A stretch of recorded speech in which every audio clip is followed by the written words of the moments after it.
Cumprimento a igreja em nome do Senhor Jesus. Que a graça dele continue sobre as nossas vidas aqui neste local, meus irmãos. Que alegria e privilégio participarmos juntos desse tempo de festa em comemoração aos 45 anos de organização desta igreja. Que privilégio ouvir aqui os relatos da história dessa igreja. Alguém já disse que uma pessoa sem história é uma pessoa sem memória. Então essa igreja tem memória, porque ela tem história.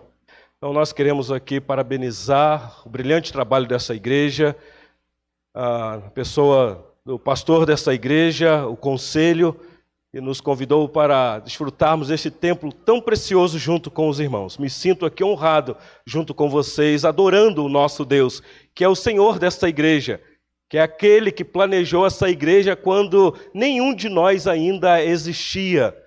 A mão do Senhor já estava trabalhando para que o dia de hoje pudesse ser realizado. Então, realmente, a Ele seja a glória eternamente. Amém. Estamos aqui para a glória de Deus Pai, para a glória de Jesus Cristo, o único Filho deste Deus, que é o Criador dos céus e da terra. Somos filhos dele por adoção, mas ele só tem um filho. Estamos aqui para a glória do Espírito Santo, o Espírito Santo que nos trouxe até este local, meus irmãos. Culto é um mistério. Culto não é agenda humana. Você pode ter colocado na sua agenda, eu tenho que ir lá participar deste culto. Mas você só veio porque assim Deus o quis. Não veio mais ninguém que Deus não quisesse que pudesse estar aqui nesta noite. Porque culto é mistério, meus irmãos. Por isso é que cantamos a Ele. Nós não cantamos para nós mesmos. Nós cantamos aquele que é espiritual. Porque o culto é espiritual. Então eu não tenho dúvidas que o Senhor Deus nos trouxe aqui para tratar com os nossos corações. Trago um abraço da nossa amada igreja, Igreja Presbiteriana Central de Betim. Como já foi apresentado, nós estamos na companhia da minha esposa, Sueli. Eu quero também cumprimentar o querido reverendo Jaime do Amaral. O reverendo Jaime tem sido mentor para nós e, pelo que eu vi, o relato da irmã aqui, ela deu um destaque. 19 anos, quase 20 anos atuando nessa igreja. Que história! Louvado seja Deus pela vida e família do querido pastor também. Então, pastor Elias, é sempre um privilégio estarmos aqui. Meus irmãos, leram salmos aqui, vocês perceberam. Salmos de louvor, salmo de gratidão. O reverendo Elias comunicou, falou, reverendo, qual vai ser o texto que o senhor irá pregar e o tema da mensagem? E eu coloquei para ele o Salmo 116. Então, por gentileza, abre a sua Bíblia, é necessário você ter uma, mesmo que seja no aparelho de celular, não tem problema. Você pode ligar a tua Bíblia aí.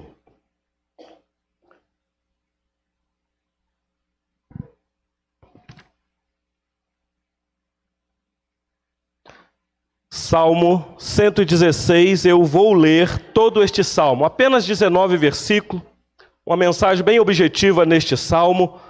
O tema da nossa mensagem, se você quiser fixar na tua mente aí, é exatamente o que está acontecendo aqui. Um povo de um coração agradecido. Meus irmãos, que privilégio é poder ter o que agradecer. Às vezes nós somos muito ingratos. Às vezes você pode dizer assim, pastor, agradecer? Agradecer o quê? Deixa eu ler primeiro o Salmo, para depois tirarmos algumas lições. Todos acharam? Depois de lido o texto, eu os convido a manter a sua Bíblia aberta para você acompanhar a exposição deste Salmo. É tão instrutivo para nós. Diz assim a palavra do nosso Deus. Amo o Senhor, porque Ele ouve a minha voz e as minhas súplicas. Porque inclinou para mim os seus ouvidos, invocá-lo-ei enquanto eu viver. Laços de morte me cercaram, e angústias do inferno se apoderaram de mim. Caí em tribulação e tristeza. Então, invoquei o nome do Senhor. Ó Senhor, livra-me a alma. Compassivo e justo é o Senhor. O nosso Deus é misericordioso. O Senhor vela pelos simples. Achava-me prostrado e Ele me salvou. Volta, minha alma, ao teu sossego, pois o Senhor tem sido generoso para contigo. Pois livrastes da morte a minha alma, das lágrimas os meus olhos, da queda os meus pés. Andarei na presença do Senhor, na terra dos viventes. Eu cria, ainda que disse, estive sobremodo aflito. Eu disse na minha perturbação, todo homem é mentiroso. Que darei ao Senhor por todos os seus benefícios para comigo? Tomarei o cálice da salvação e invocarei o nome do Senhor. Cumprirei os meus votos ao Senhor na presença de todo o seu povo. Preciosa é aos olhos do Senhor a morte dos seus santos. Senhor, deveras sou teu servo, filha da tua serva. Quebrastes as minhas cadeias. Oferecer-te-eis sacrifícios de ações de graças e invocarei o nome do Senhor. Cumprirei os meus votos ao Senhor na presença de todo o seu povo, nos átrios da casa do Senhor, no meio de ti, ó Jerusalém. Aleluia. Até aqui a leitura da palavra. Terminou também o Salmo. Meus irmãos, um povo de um coração agradecido. Nós precisamos tirar um tempo diário para agradecer. Coisa que não é comum na nossa vida prática diária. A nossa vida é tão corrida que nós não tiramos um tempo diário para agradecer. Por que é que eu digo isso? Porque agradecer requer intencionalidade nossa. Porque não é do nosso estado natural sermos agradecidos. O nosso coração é contrário a sermos agradecidos. É claro, eu sei que pode existir alguém aqui e falar, não, pastor, o senhor está equivocado. Eu sou uma pessoa que eu agradeço todo dia. Eu sei disso, mas o natural é que o nosso coração é contrário a ser agradecido. O nosso coração é muito ingrato. E quem nos informa isso é o apóstolo Paulo. Quando ele escreve à igreja de Roma, mostrando para aquela igreja que ele precisa pregar o santo evangelho numa região que o evangelho ainda não chegou, ele vai dizer que a necessidade é porque a nação sem Cristo, ou um povo sem a luz do evangelho, é um povo ingrato. Ele diz, eles até têm conhecimento de Deus, mas não glorificam como Deus, e nem lhes dão graças, antes se tornam nulos em seus próprios raciocínios e obscurecendo-se o coração insensato. O coração é insensato porque falta-lhe luz do evangelho para agradecer a Deus. Ele até pode agradecer, mas não a Deus, ele agradece a outras coisas. Mas, meus irmãos, nós temos tantos motivos para ser gratos.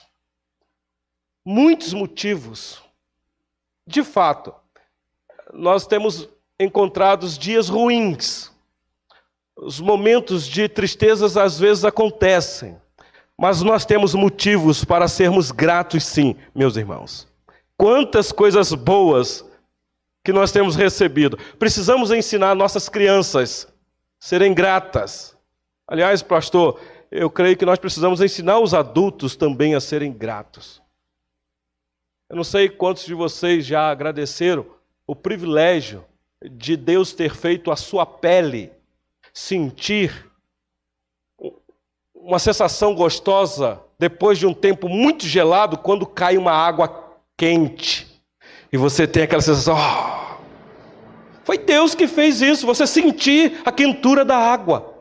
Ou o Senhor Deus fez a tua boca com a tua língua para você sentir o gosto do açúcar quando bebe um café. Eu não estou falando de quem gosta de café amargo. Estou falando de quem gosta de beber um cafezinho docinho. Porque eu sei que tem gente que gosta de beber um café amargo. Eu não gosto. Mas foi Deus que fez a nossa língua sentir este gosto maravilhoso. Você já agradeceu a Deus pela sua língua sentir o gosto do açúcar? Eu sei que quem é diabético aí tem que manter o controle. Mas vocês estão entendendo o que eu estou dizendo. Meus irmãos, agradecer a Deus. Preste atenção nisso daqui, porque Antes dele criar o mundo, ele imaginou uvas. Algo tão simples, uvas, sim. Imaginou um processo pelo qual uvas se transformaria em uma bebida, que um dia essa bebida seria símbolo do próprio sangue do Filho dele, que salvaria o seu povo dos pecados dele. Uva, meus irmãos, quando você toma um copo de suco de uva, ou quando você participa da ceia, foi Deus. E aí nós criticamos Noé, que era um beberrão, porque Noé, como um lavrador, quando passou o dilúvio, ele é que descobriu esse negócio da vinha lá, ele foi o primeiro.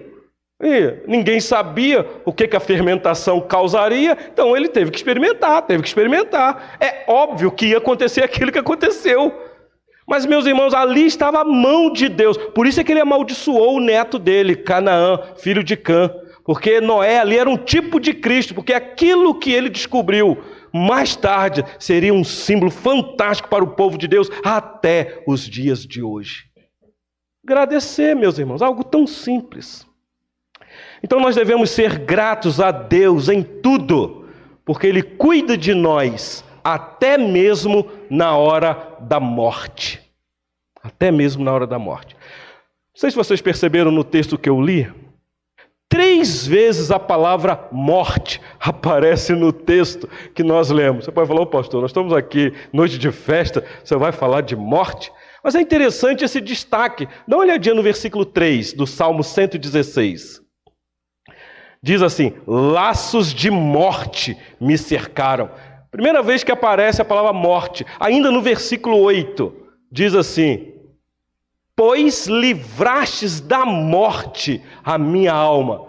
Então, ele apresenta que ele foi enlaçado pela morte e agora apresenta um livramento da morte. Mas no versículo 15, é um texto bem conhecido da maioria da igreja, a gente costuma ler esse texto em ato fúnebre, diz aí o versículo 15, preciosa é aos olhos do Senhor a morte dos seus santos.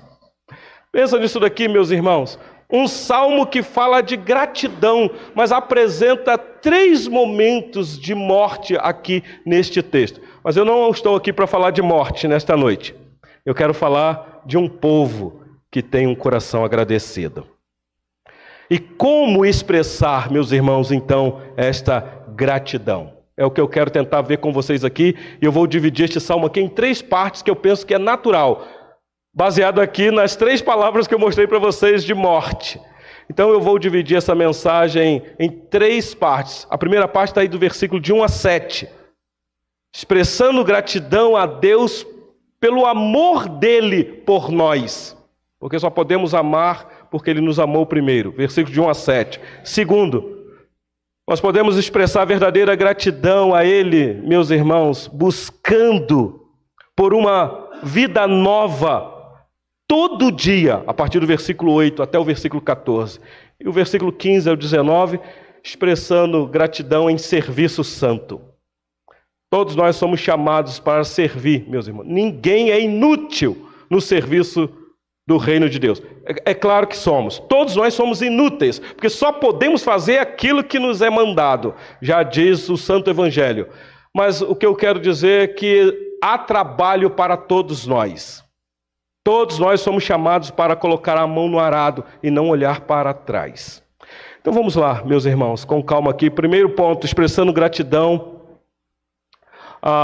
no amor de Deus. Versículo 1, diz aí o texto. Amo o Senhor, porque Ele ouve a minha voz e as minhas súplicas. Não sei se tem uma outra tradução aí que coloca aqui numa situação bem mais entendida. Tenho amado o Senhor. É um estado de ação contínuo. Não é que ele amou e parou. Ele continua amando todo o tempo. Ele amou ontem, ele está amando hoje. E amanhã, se Deus der vida, ele vai amar de novo. Então, ele vai amar sempre. E amar aqui, meus irmãos, é algo tão maravilhoso. É o primeiro mandamento que nós temos apresentado para o povo de Deus no passado, que é não ter outro Deus porque não existe. Então você tem que amar esse Deus de todo o teu coração. É o resumo dos 4 mandamentos. E o salmista aqui diz que ele ama o Senhor. Quem é o salmista? Meus irmãos, nós não temos certeza. Alguns dizem que pelo quadro dramático apresentado aqui, poderia ser até o rei Ezequias. E quando estava prestes a morrer por causa daquela úlcera que ele estava cometido, o profeta foi lá e mandou ele colocar a casa dele em ordem. E ele ora, chora, e o Senhor Deus então acrescenta para ele mais alguns anos de vida. Alguns estudiosos dizem que esse salmo é atribuído a ele no tempo em que Deus restaurou a sorte dele. Um deles que defende isso daí é o reverendo Hernandes Dias Lopes. Ele tem uma mensagem na internet que atribui este salmo ao rei Ezequias. Mas há um outro grupo que entende que esse salmo aqui é de Davi. Possivelmente quando Davi estava sendo perseguido por um filho, Absalão. Estava querendo matar o pai a qualquer custo. Eu estou na dúvida quem eu sigo. Mas independente se é o rei Ezequias ou o rei Davi, o que importa é que nós temos a palavra do Senhor aqui de instrução para nós. Mas eu vou pegar como se fosse de Davi este salmo. Então o rei está aqui dizendo: eu amo o Senhor porque Ele ouve a minha voz. Meus irmãos, vocês pararam para pensar o que é isso aqui? Num tempo em que nós estamos sendo influenciados a não crer em Deus. Quem é jovem aqui, está na faculdade, influenciado por essa sociedade pós-moderna, relativista, sabe que a razão hoje está em xeque.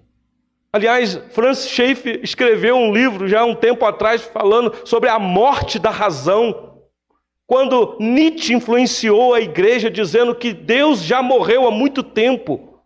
Então, como amar a Deus se eu não vejo esse ser? Muitas vezes silencioso, mas aqui o salmista está dizendo: eu amo porque Ele ouve a minha voz e as minhas súplicas. Eu tenho esta convicção, é experiência pessoal. É alguém que tem intimidade com Deus. É alguém que sabe quem é o Deus que serve, em quem tem crido. Por isso que você vai ver ali que ele dá uma fraquejada, mas fala: mas eu cria. Eu fiquei meio perturbado, mas a minha fé estava lá. Então o primeiro versículo já aponta esta realidade, meus irmãos. A confiança desse salmista. Ele confessa que ele ama esse Senhor. Eu tenho amado. O Salmo 18, versículo 1, e lá o Salmo 18 é de Davi. Davi afirma isso, ele diz: eu te amo, ó Senhor, força minha. Porque eu posso ter muitos inimigos. Posso ter muitos motivos para não agradecer, porque o Senhor está vendo o que eu estou vivendo, mas o Senhor é a minha força. Eu te amo, ó Deus. Meus irmãos, e amor aqui não é sentimento, não é emoção. Você não pode esperar sentir para amar a Deus. Não, pastor, eu estou aí buscando, eu estou num estado de busca, vou até para lugar reservado, porque na hora que eu sentir, eu amo a Deus. Meus irmãos, não é assim. Amor é mandamento, ou você decide amar a Deus ou não. É simples assim, é mandamento. É como Paulo orientou a igreja aos Efésios, de Éfeso, sobre os maridos. Você não pode, marido, esperar amar a sua esposa, porque vai ter hora que você não vai sentir amar, você vai sentir outras coisas. Então você tem que tomar uma decisão: eu vou amar e pronto. É o salmista nos apresentando que ele ama a Deus por decisão. Apesar de tudo que ele está enfrentando. Olha o versículo 2. Diz aí o texto: porque inclinou para mim os seus ouvidos, invocá-lo-ei enquanto eu viver. Meus irmãos, o Senhor aqui havia dado ao salmista uma clara evidência de que ele ouve e responde às orações. Por isso é que eu disse que isso daqui é pessoal. Você não pode esperar a maioria decidir para decidir. O próprio Deus se revelou ao salmista e ele disse: eu te amo porque o Senhor me ouve. Eu tenho essa convicção. Eu falei e o Senhor me atendeu. Quando eu clamei, eu supliquei, o Senhor foi por mim. Aí você pode dizer: não, mas ele estava num estado tranquilo. Olha o versículo 3.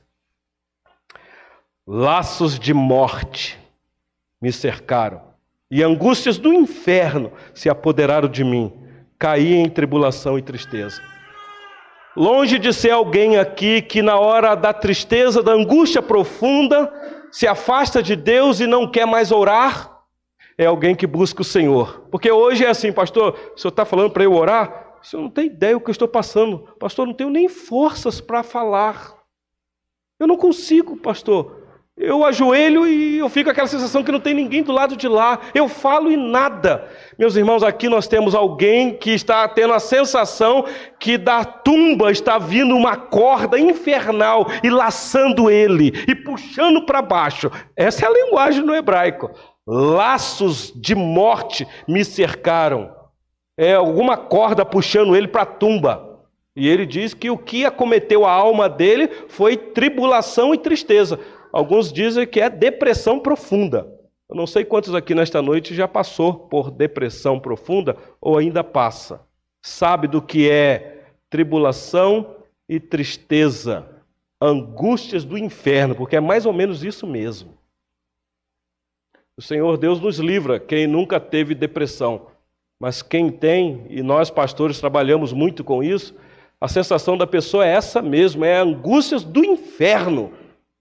Como que puxando a pessoa para baixo, e não são poucos que não aguentam e dão cabo da sua vida.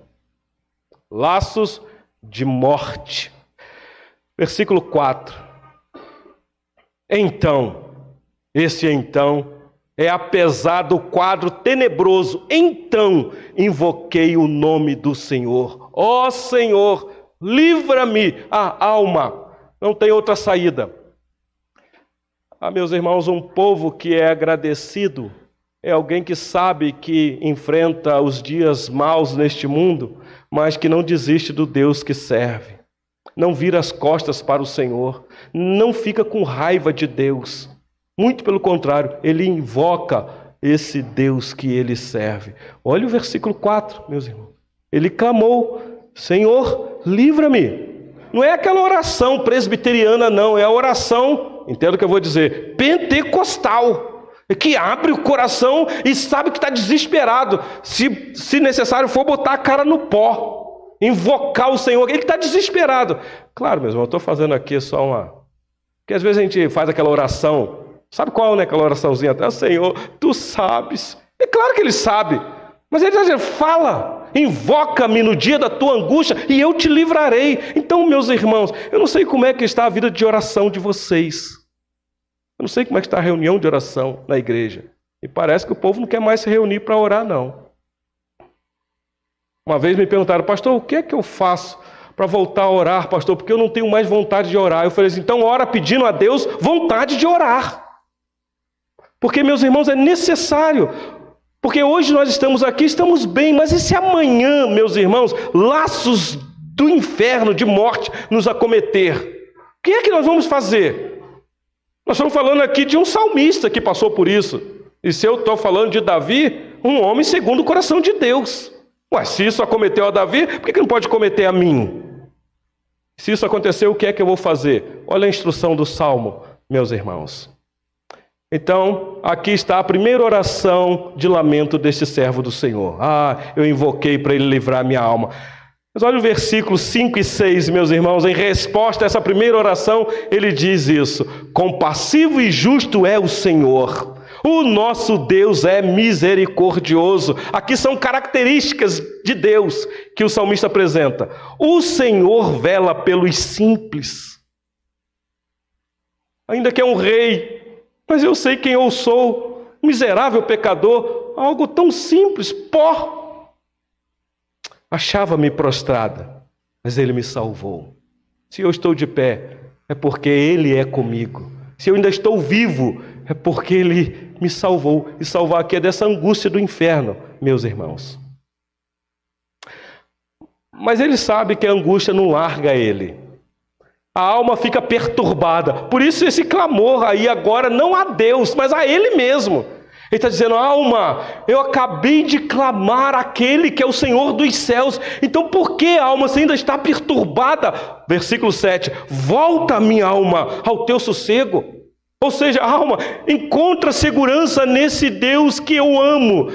Parece aqui algo estranho, né? Mas Ele está falando com Ele mesmo. Você já conversou com você? Você ora, você entregou o teu caminho ao Senhor, é para descansar nele, é para confiar nele, mas de repente a tua alma, mas será? Será que vai dar mesmo? Você vai dormir? Você não vai ficar preocupado, não? Você vai deitar e dormir? Mas e aquele problema? E aquela situação? E o filho? E o dinheiro? E o boleto? E a doença? A alma, sossega a alma. Olha aqui, volta ao teu sossego. Tenha segurança. Meus irmãos, porque quando temos segurança, nós dormimos em paz. Nós desempenhamos bons frutos, ainda que tudo está ruim para o lado de fora. Então ele briga com ele mesmo. Não, eu quero dormir. Em outro momento aqui, ele diz para a alma dele: por que estás abatido, ó minha alma? Por que te perturbas dentro de mim? Me deixa em paz. Sossega. Parece uma loucura aqui, esquizofrenia. Mas não, meus irmãos, de vez em quando a gente tem que fazer isso. É a luta que nós enfrentamos, essa batalha espiritual, que o fruto do Espírito traz paz no nosso coração, mas as obras da carne quer nos empurrar para uma ansiedade louca, para deixar a gente sem chão. Aprenda isso aqui com o salmista.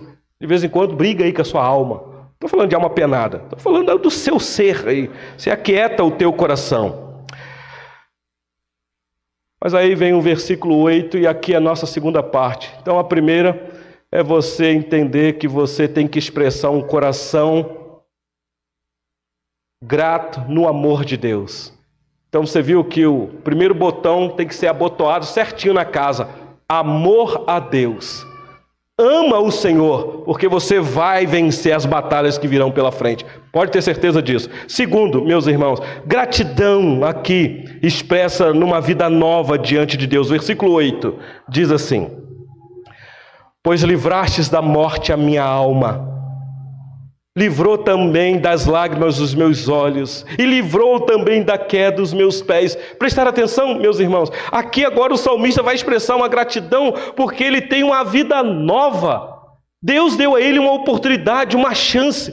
Você já parou para pensar quantos livramentos você teve hoje, só até chegar aqui neste culto? Como o relato daquele irmão que estava querendo desistir da vida, porque tudo estava dando errado para ele. Foi para o serviço e não pôde trabalhar porque estava muito gripado e aquela coisa toda, doente, a cabeça, ele teve que ir embora. E foi para casa, pegou o carro reclamando, indo para casa. De repente ele parou no semáforo. De um lado, o hospital, do outro, o cemitério. E está aguardando o sinal abrir. De repente, um estalo. Ele olhou assim para o lado do hospital, cheio de pessoas lá, ambulância saindo, aquela coisa toda. Antes do sinal abrir, ele olhou para o outro lado e viu o cemitério. Cemitério até conceituado, muitas catatumbas. E aquilo tocou ele e falou assim: pera lá, eu estou aqui, vivo, e reclamando dessa minha vida, mas eu poderia já estar ali. Então, pera lá, o ânimo dele mudou. Você que está aqui nessa noite que anda reclamando, você queria estar no cemitério? Então pare de reclamar, a oportunidade. Eu sei que as coisas são difíceis para mim também. Não é só você que passa por problema, não.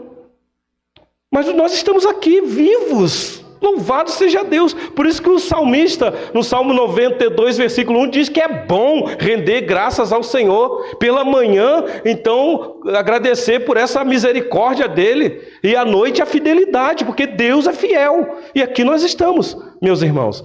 Então, o salmista está dizendo: o Senhor me livrou, que eu poderia ter morrido, mas eu estou aqui. Com isso, meus irmãos, eu não estou dizendo que não vai chegar a hora de Deus nos chamar. Vai. Mas daqui a pouco eu vou aplicar esta palavra a alguém que já venceu a nossa morte. Então, morte, cadê a tua força? Já acabou.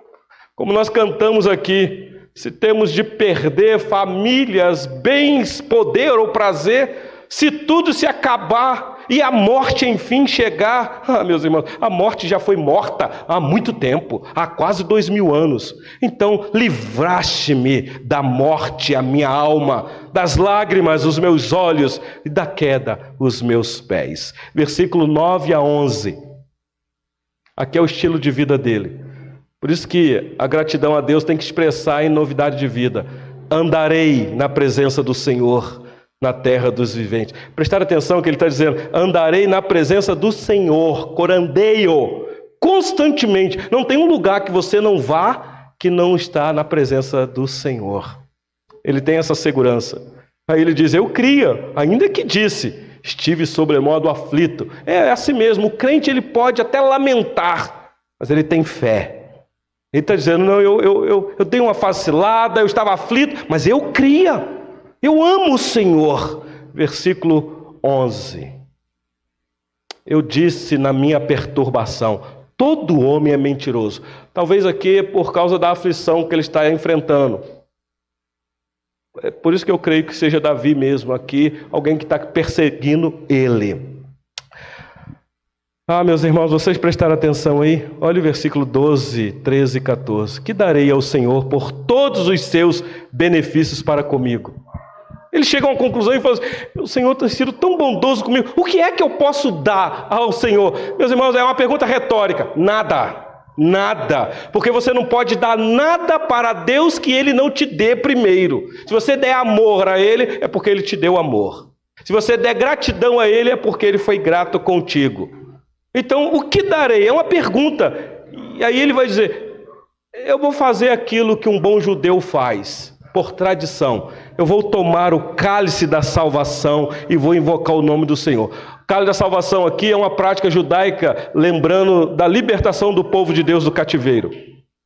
O pai, o chefe de família, o cabeça de tribo, sacrificava e depois ele primeiro tomava um cálice de suco de uva, da vinha, para dizer, esse cálice é o cálice do perdão, é o cálice da reconciliação, é o cálice da libertação, é o cálice da salvação. Então eu vou tomar, eu vou cumprir os meus votos ao Senhor na presença de todo o seu povo. Então aqui é um judeu que sabe que se votou, ele tem que cumprir. Hoje, meus irmãos, nós quebramos tantos votos que nós fazemos, assumimos tantas coisas publicamente, prometendo que vamos fazer e não fazemos nada. Coração grato, ou um coração agradecido. E por último, agora, meus irmãos, vem a gratidão expressa no serviço ao Senhor. Um versículo tão precioso e tão conhecido. Preciosa é aos olhos do Senhor a morte dos seus santos. A nossa tradução aqui não deixa muito claro o que é que o salmista está dizendo. Ele disse que laços do inferno, de morte, cercou ele, mas depois ele diz que ele está louvando o Senhor porque ele foi livrado da morte, e agora está dizendo, mas é preciosa aos olhos do Senhor a morte dos seus santos. Na verdade, o que o salmista está dizendo é o seguinte, ele está dizendo, eu sei o quanto custa para Deus a morte de um servo dele. Não é preciosa no valor de que Deus fica satisfeito quando um servo dele morre. Muito pelo contrário, é custoso demais, é caro demais, é penoso demais a morte. A morte é algo que foi fatal no reino de Deus. Era isso que o Senhor Deus não queria que Adão fizesse lá no jardim do Éden. Não faça isso, Adão, porque no dia que você fizer, Adão, você não vai viver, você vai morrer, Adão. E ele desobedeceu. Então a morte aqui é cara para o nosso Deus. Custou aqui, meus irmãos, a vida do único Filho de Deus. Uma morte sacrificial, uma morte horrenda, que nós não temos ideia que tipo de morte foi aquela, ainda que Mel Gibson quis colocar para nós aí uma encenação. Mas o peso que ele assumiu do pecado é penoso demais. Por isso que o salmista diz, é valioso demais aos olhos do Senhor a morte dos seus santos, porque Deus sabe o quanto custou. Custou de melhor de Deus, o Filho dele. E aí o salmista diz, Senhor, deveras sou teu servo, filha da tua serva. Talvez apontando aqui para o nosso serviço. O Senhor Jesus, quando esteve aqui, ele disse, olha, são servos mesmo, mas eu já nem chamo vocês mais de servo. Eu chamo vocês de amigos. Porque o servo não sabe o que passa na casa do seu Senhor. E eu estou aqui na intimidade com vocês. Eu quero despertar em vocês uma amizade, porque vocês irão me amar, para ter segurança, para ter tranquilidade. Versículo 17, oferecer-te-ei sacrifícios de ações de graças e invocarei o teu nome. De novo ele repete, cumprirei os meus votos ao Senhor, na presença de todo o seu povo. Talvez para lembrar o judeu, olha, nós temos palavra, e a nossa palavra é sim, sim, não, não. nos átrios da casa do Senhor, no meio de ti, ó Jerusalém. Aleluia. Claro que aqui é um texto para judeu, meus irmãos. O tabernáculo estava lá. Quando o templo foi construído, tinha a parte do átrio que eles iriam lá para oferecer sacrifícios ao Senhor, ofertas ao Senhor. Hoje acabou tudo isso. Hoje nós estamos na presença constante do nosso Deus por causa da obra realizada por Cristo Jesus. O nosso átrio hoje é o próprio Cristo, meus irmãos, porque tudo ali apontava para Cristo. Bom, o que esse salmo tem a ver com a gente aqui, ainda que eu já fiz algumas aplicações? O apóstolo Paulo, escrevendo à igreja de Tessalônica, na sua primeira carta, no versículo 18 do capítulo 5, ele diz assim: em tudo dai graças, porque esta é a vontade de Deus, em Cristo Jesus, para convosco. Devemos dar graças, meus irmãos, não é porque as coisas estão dando certas na nossa vida, porque está tudo bem. Não, é porque é vontade do Senhor. Quando tudo vai bem ou quando tudo vai mal. Então, para você que está aqui nessa noite, a prova de que Deus nos ama, ou que ama você, é porque Cristo morreu por você. Esta é a prova do amor de Deus. Não é porque você tem saúde, tem emprego, tem dinheiro, tem casa própria. A prova do amor por mim e por você é que Cristo morreu por nós, sendo nós ainda pecadores. A prova de que Deus não vai me negar tudo o que eu preciso é que Ele deu o seu único Filho, Jesus, para morrer por mim e por você. Isso não é suficiente para você ter um coração grato? Não dá para você ser um pouquinho mais agradecido? Viver no serviço santo? Meus irmãos, a prova das coisas ruins que acontecem comigo e com você não é um castigo da parte de Deus. Porque você pode estar pensando, não, isso aqui é porque Deus está brigado comigo, está chateado comigo, Ele está permitindo isso daqui porque eu fiz alguma coisa. Não, meus irmãos. Deus já castigou outro em nosso lugar. Ele já castigou o filho dele, Ele puniu o filho dele. Então eu só posso viver uma vida de gratidão a Deus só em Cristo Jesus. Então eu quero aplicar esta mensagem aqui, terminando, me dirigindo a você que está aqui nesta noite.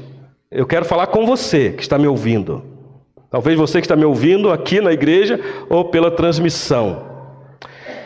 E que talvez tenha vivido de maneira amargurado ou amargurada, infeliz, insatisfeito com tudo e com todos. Nada está bom para você. Já pensou você viver com uma pessoa dessa maneira? Gente dentro de casa que não está satisfeito com nada, reclama de tudo, é cri-cri demais. Então eu gostaria que nesta noite você meditasse no grande amor de Deus em Cristo Jesus para com você. Se de fato você ama a Deus ou tem amado ao Senhor, eu gostaria que você percebesse a gravidade do pecado da ingratidão. Deus já enviou Jesus. Meus irmãos, a ingratidão é algo que coloca em xeque o plano redentivo. Quando você começa a murmurar, a reclamar, é como se você dissesse: Deus não é suficiente para conduzir a história da minha vida e da minha família. Esse Deus não é tão poderoso assim, não.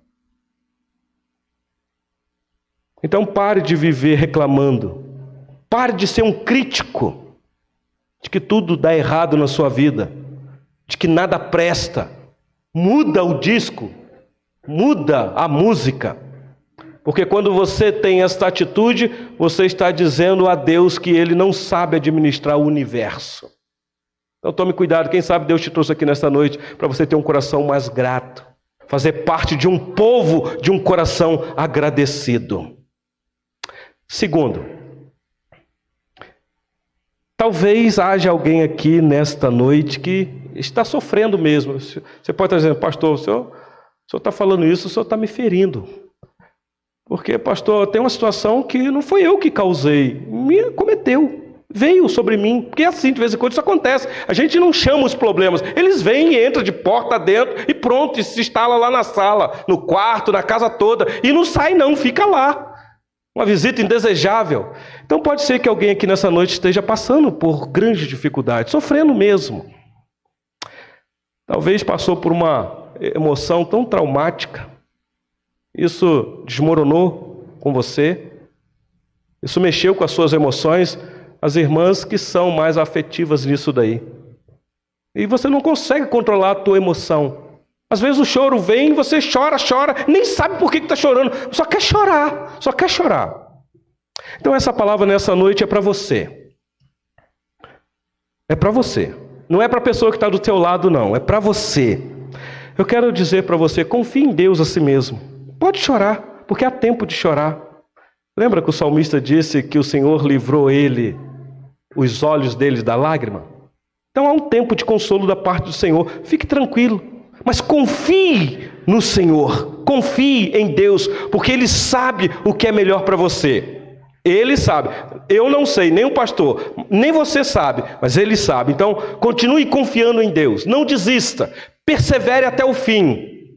Continue buscando enquanto se pode achar esse Senhor, que uma hora Ele vai te surpreender, uma hora Ele vai te livrar dessas lágrimas, dessa tristeza, e vai brotar alegria indizível e cheia de glória. E por último, aqueles que estão aqui nesta noite e talvez ainda não tomou uma decisão de submeter-se a esse Deus. Felicidade plena só nesse Deus. Se você não se submeter a Ele, que lugar que você vai encontrar felicidade? É para esses que existe um perigo muito grande, de quando a angústia profunda vem, ele não encontra solução, não há saída. Ele chega no fundo do poço e continua tentando descer mais ainda, e ele desiste da vida. Pastor Elias, o índice de suicídio tem crescido demais com essa crise pandêmica. E eu não estou falando lá no mundo não, eu estou falando dentro da igreja. E eu estou falando para jovens. Então, jovens que estão aqui nessa noite, cuide da tua vida espiritual. Não confie em você mesmo. Não confie em você mesma. Porque essa é uma realidade que pouco falam publicamente. Até porque para não incentivar. Mas o índice de suicídio cresceu e muito. E eu tenho me preocupado muito com isso. Busque amar o Senhor de todo o teu coração. Porque esse Deus sabe da profundidade de angústia que você possa estar enfrentando ou enfrentará. Porque talvez você possa dizer, não pastor, está tudo tranquilo aqui está todo mundo em paz, aqui é só felicidade, é só vitória. Louvado seja Deus. Mas e amanhã? Que Deus em Cristo assim nos abençoe. A palavra está com o pastor.